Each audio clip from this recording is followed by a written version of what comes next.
Bonjour à tous, on se retrouve pour une nouvelle vidéo. Cette fois-ci, comme vous êtes des tas de plus en plus à vouloir franchir le cas, c'est peut-être l'effet confinement de vouloir acheter un fourgon aménagé ou un camping-car. La première chose, soit vous voulez acheter un véhicule neuf, soit vous voulez acheter un véhicule d'occasion. Déjà il va falloir voir au niveau de votre budget. On va parler des véhicules neufs, sachant qu'en dessous de 38 000 euros, je pense que ça va être compliqué de trouver un véhicule. Après je parle aussi des fourgons qui sont plutôt bas, c'est-à-dire les trafics et les styles de transporteurs avec un toit relevable, ou alors que ce soit les profilés, les intégraux ou les capucines. Voilà, j'englobe tout le monde ensemble. On fait une recherche, la recherche va être la même, peu importe le type de véhicule. Avoir la première possibilité d'aller voir un professionnel qui lui va pouvoir vous conseiller, surtout si vous y connaissez absolument rien, et essayer de vous expliquer un peu les différents modèles, les différents équipements et qu'est-ce qui justifie le prix. Car en fait ça va être comme une voiture, vous allez avoir le modèle de base vraiment avec quasiment le minimum pour fonctionner, il n'y a pas de problème. Mais voilà, rien que la partie, on va dire, partie porteur, partie cabine, on va pas avoir de Bluetooth, on va avoir un moteur tout simple, on n'aura peut-être pas de clim.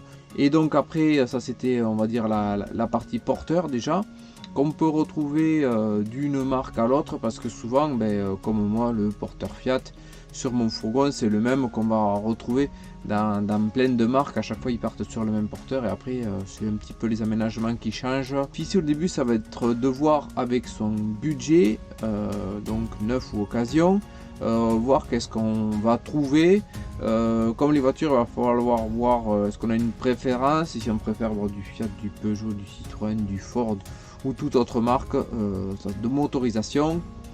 Ensuite on va essayer de voir la puissance, voir si vous voulez un truc tranquillou ou si vous voulez plutôt un truc qui envoie un peu pour pouvoir rouler, rouler fort, un peu comme une berline. Je trouve que c'est quand même pas mal d'avoir un peu de puissance si on veut faire un peu d'autoroute et qu'on veut doubler tout ça dans les côtes pour être trop à la ramasse. Voilà, c'est bien d'avoir un minimum de 100, je dirais 120-130 chevaux. Après ça va être comme les voitures, il va y avoir des options.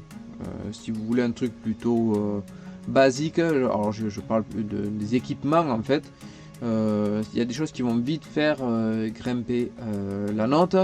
Je ne sais rien, je vais prendre l'exemple d'un chauffage. Si vous avez un chauffage à gaz sur le véhicule, ça va pas être trop cher. Si par contre vous voulez rien qu'un chauffage sur le gasoil, comme le Webasto, ce que moi j'utilise, de suite ça va faire grimper la note parce que forcément à l'achat c'est plus cher. Donc quand vous allez acheter votre véhicule, c'est des options qui vont faire monter la note. Il va falloir voir combien de places assises vous voulez, ça c'est écrit sur la carte grise.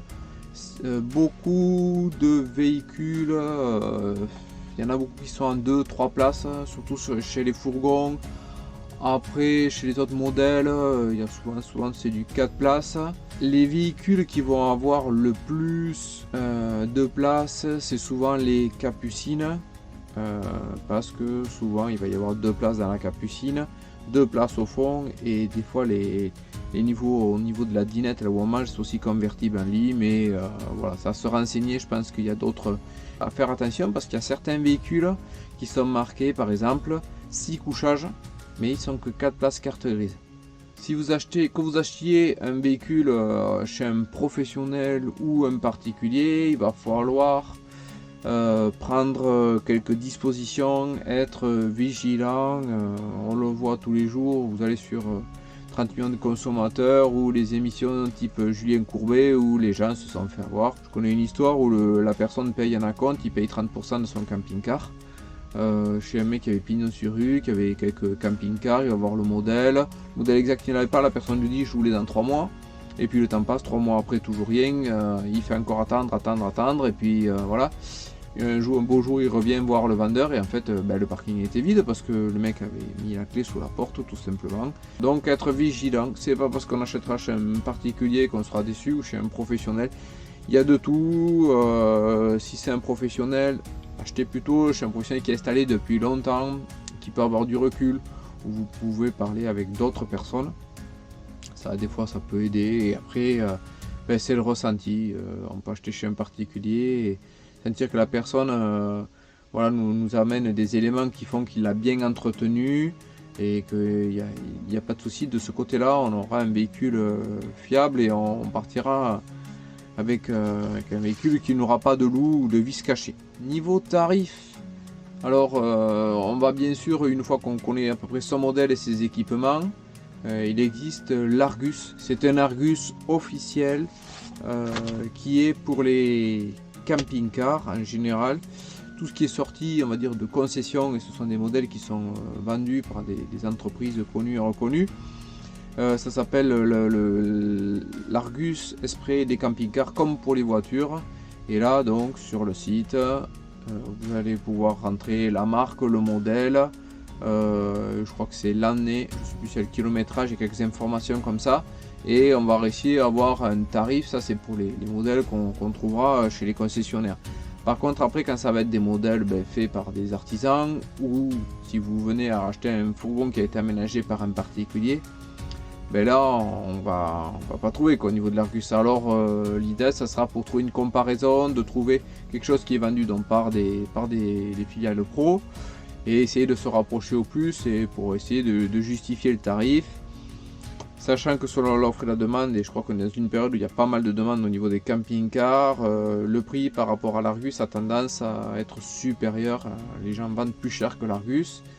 Soyez vigilants, si vous achetez par exemple un véhicule qui coûte 10 000 euros et que la personne vous le vend 14 000, si dans quelques jours vous venez avoir un souci avec, par exemple, j'ai un malheur, vous venez avoir un accident ou qui viendra prendre feu et que l'assurance quand même va vouloir vous rembourser, elle va se baser au prix Argus. Donc, si l'entretien a été bien fait, s'il n'y a pas de distribution, si les vidanges, tout ça avec des factures, voilà, qu'il y a un bon suivi, j'en sais rien, regardez les pneus, regardez ça, c'est comme pour les voitures. Après il y a des spécificités pour les véhicules, tous les camping-cars. Il va falloir faire attention à tout ce qui est infiltration, avec tous les lanterneaux et les fenêtres qu'il y a sur les véhicules. Il faut faire attention. Le mieux, vous dites que vous voulez un test d'étanchéité. Je sais pas, ça vous 30 ou 50 ou 100 euros. J'ai vu des prix très variés sur internet. Toi, un particulier, vous dites ok, je vous l'achète à condition qu'il y ait un test d'étanchéité. Si le particulier lui dit oui, vous dites même au particulier que vous lui payez. On l'amène chez un pro, on peut faire un test d'étanchéité. Si jamais il n'y a aucun souci, je vous achète le véhicule. Si la personne vous lui parlez de test d'étanchéité, que vous dit non, il n'y a pas besoin, faites-moi confiance, faites attention. Je ne sais pas pourquoi la personne refuserait un test d'étanchéité, du moins en plus c'est vous qui le payez. Même chose à faire regarder, c'est la rouille. Surtout si c'est un véhicule qui a pas mal d'années. Regardez dessous quand même les passements de roues et tout ça, c'est les endroits où ça reçoit bien sûr beaucoup d'eau. Ensuite il va falloir être vigilant, bien tester l'état des ouvertures, des lanterneaux, des fenêtres. Les mécanismes qui verrouillent les fenêtres sont généralement assez fragiles. Testez aussi le frigo qui fasse bien du froid. Alors bien sûr si vous allez le voir et que vous restez un quart d'heure, mais si c'est un Trimix, il doit fonctionner sur la batterie quand on roule. Quand on passe sur la position, il y a 3 positions. Donc la position batterie, c'est juste un maintien, il ne fait pas du froid. C'est-à-dire si vous partez que votre frigo est à 20 degrés, vous partez rouler, vous faites 500 km et vous croyez que votre frigo va faire du froid, ça c'est pas vrai, c'est pas un frigo à compression qui lui fait du froid tout le temps. Après il faut contrôler qu'il fasse bien du froid, branché pour le Trimix en 230 volts. Et qu'il fasse aussi du froid sur le système gaz avec attention, si la personne vous dit j'ai pas de bouteille de gaz, de propane, on peut pas essayer le frigo, méfiez-vous, c'est quand même important. Pour le chauffe-eau c'est pareil, testez-le, mais la personne doit pouvoir vous faire voir avec une bouteille de propane, la connecter, voir que le système gaz, que les feux gaz aussi fonctionnent. Donc voilà, tester tout le système électrique, voir si un jour il fait grand soleil, que le panneau solaire marche bien, essayer de faire fonctionner le coupleur séparateur. Pareil en roulant, voilà, ça il faut avoir une pince ampérométrique à courant continu pour regarder que la batterie prend bien la charge de l'alternateur du porteur. Ça aussi c'est quelque chose à vérifier. La batterie aussi, une batterie qui aurait pas mal d'années. Alors c'est difficile après de juger une usure de batterie. Surtout quand je reviens à l'humidité, ouvrez bien tous les placards, allez chercher le moindre trace de moisissure. Regardez bien les humidités par rapport aux ventilations aussi. Normalement les gens ne doivent pas obstruer les grilles de ventilation, c'est super important. Mais sinon il y a un mauvais renouvellement de l'air et il risque d'y avoir des moisissures au niveau des planchers. Les planchers, ça c'est pareil, si jamais il y a eu une fuite sur un lavabo et que l'eau a stagné longtemps, au niveau des planchers c'est pareil, regardez bien au fin fond des placards, donc, au niveau autour des cuves à eau, tout ça qui n'est pas eu de fuite. Au niveau de la pompe, c'est pareil, tout le système d'eau, pareil, testez tout ce qui est la douche, mettez de l'eau partout dans la douche, voir si pareil, le bac à douche n'est pas fissuré, tout ça, parce qu'après ça va engager des frais et c'est dommage d'acheter un véhicule, ou alors vous l'achetez en connaissance de cause, la personne vous dit il y a ça qui est cassé, il y a ça qui est cassé, il y a ça qui est cassé, je vous baisse le prix, ou la personne fait les réparations, ou vous êtes bricoleur, ça aussi ça peut être intéressant d'acheter un véhicule qui est pas mal d'années, avec des trucs à droite à gauche qui marchent pas. Et du moment où la personne vous le dit, elle vous l'écrit à la rigueur, vous dit attention, ça c'est bon, ça c'est bon, par contre il y a tel lanterneau qui souffle pas bien, il y a ce truc comme ci, truc comme ça. Voilà, au moins vous partez en connaissance de cause. Faites un essai. On démarre le moteur, on écoute qu'il n'y ait pas de bruit suspect, passez bien dessous, regardez qu'il n'y ait pas de fuite d'huile et tout ça, bref. Allez l'essayer, passez toutes les vitesses, machin, faites tout fonctionner, la clim, le chauffage, machin.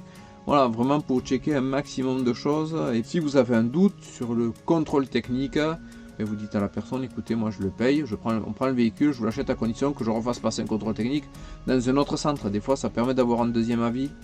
Ou si on a un doute, par exemple, on se rend compte que l'amortisseur, on dirait qu'il a coulé de l'huile et qu'il a été nettoyé ou un truc comme ça, vous avez vraiment un doute, vous avez voilà, un contrôle technique et il va vite voir si l'amortisseur il est mort ou s'il peut encore rouler, voilà. C'est pas après coup quand vous l'aurez acheté ou 3 mois après vous allez dire ah mince si on avait su, non, il vaut mieux d'entrer, prendre vraiment beaucoup de précautions. Le vendeur va devoir vous donner donc le certificat de non-gage avec qui permet que le véhicule n'a pas été saisi et tout ça, mais toutes ces informations on va les retrouver sur le site d'Historic. Vous allez sur votre moteur de recherche préféré, vous tapez Histovec, c'est là où on va pouvoir retrouver l'historique du véhicule. Une fois qu'on arrive sur la page, il y a une possibilité soit d'être donc propriétaire ou acquéreur. Si vous êtes acquéreur, ça veut dire que c'est le propriétaire en tant qu'acquéreur, donc vous ne pouvez pas vous procurer cette historique si vous voulez. Une fois qu'on a rentré les identifiants qui sont demandés, les identifiants qui se trouvent sur la carte grise, on se retrouve sur la première page, c'est la page synthèse. En haut, on va voir le numéro de plaque d'immatriculation du véhicule. Donc on voit bien que la case synthèse est grisée. On peut imprimer le certificat de non-gage directement là. Ça va afficher une nouvelle page, on fait imprimer tout simplement.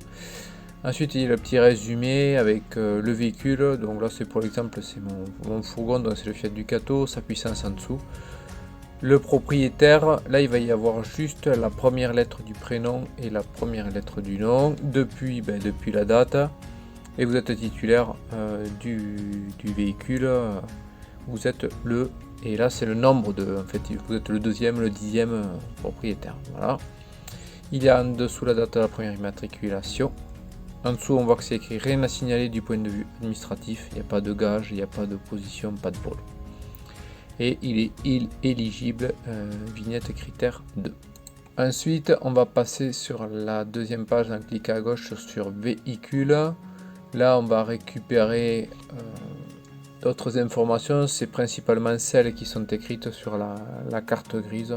D'ailleurs, il n'y a que ça, parce qu'à chaque fois, quand c'est écrit pour marque D1, c'est la case D1 sur la carte grise, ainsi de suite. Ensuite, on voit bien que c'est un véhicule qui est VASP Caravane.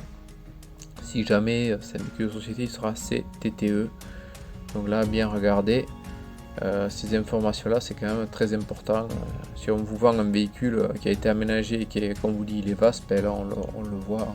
Ensuite, la deuxième partie de la page, on descend Et là on va retrouver donc l'énergie, la puissance, la cylindrée du moteur.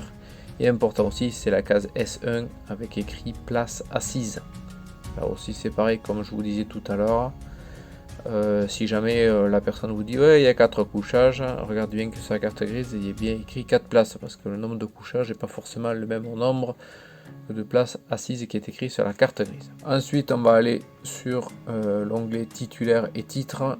Ben là on va retrouver tout simplement l'identité et le code postal, la date de première mise en circulation et la date du certificat de carte grise. La situation administrative, est-ce qu'il est gagé, est-ce qu'il y a une opposition, une suspension, une déclaration balance de saisie, voilà, est-ce que le véhicule a été déclaré volé, enfin tout ça. Oui, même la carte grise déclarée volée, perdue, duplicata, non. Ensuite, il y a l'historique des opérations. Là, bon, là j'ai juste masqué les dates, mais sinon, on va retrouver la première immatriculation du véhicule, sa date de sortie, ensuite la cession, donc c'est-à-dire la vente, l'achat ou la reprise par un professionnel. Ensuite, il y a le changement de titulaire, s'il y a des changements, et après la modification des caractéristiques techniques. Quand je l'ai acheté, c'était un CTTE, c'était un véhicule utilitaire. Comme je l'ai modifié, que j'ai fait passer par l'Adréal, l'Adréal m'a donné un certificat, et là il y a la date du certificat, donc dans la modification des caractéristiques techniques et la création de la nouvelle carte grise avec l'appellation BASP. Ensuite, la date du contrôle technique, avec la date, le contrôle technique périodique. Il y a plusieurs possibilités, comme on vous dit, vous pouvez transmettre donc le lien du rapport, vous êtes propriétaire, vous vendez, pour que l'acheteur puisse avoir ces informations là. On va lui donner un lien et le lien est valable jusqu'au 8 du mois suivant, avec l'exemple dessous qui explique voilà comment ça se passe. On peut copier le lien du rapport, l'envoyer en cliquant dessus. Pour le paiement, je vous conseille de vous faire payer par virement. Pourquoi? Ben, parce que le virement, si on n'a pas l'argent sur son compte bancaire, la banque ne pourra pas émettre le virement. Tandis que si vous amène un chèque tout simple, le chèque, on ne sait pas si quand on va aller le poser, il va y avoir l'argent, ça évite les mauvaises surprises. Ou alors il y a les chèques de banque aussi, ou les systèmes comme PayPal, qui aussi permettent d'avoir des paiements sécurisés. Faites attention, les chèques de banque, des fois il y a eu des affaires avec des faux chèques de banque. Si jamais vous avez le moindre doute, vous pouvez toujours appeler la banque qui a édité le chèque et dites-lui voilà, devant moi j'ai un chèque de banque mais j'ai un doute, est-ce que vous pouvez me confirmer qu'il a bien été fait chez vous avec le numéro du chèque et tout ça. Ils pourront vous dire s'il est vraiment si c'est un vrai ou un faux. J'espère que cette vidéo vous a plu, n'hésite pas à liker, à partager. Si tu as des questions, tu peux les mettre en commentaire. Je te dis à bientôt pour une nouvelle vidéo. Bye bye.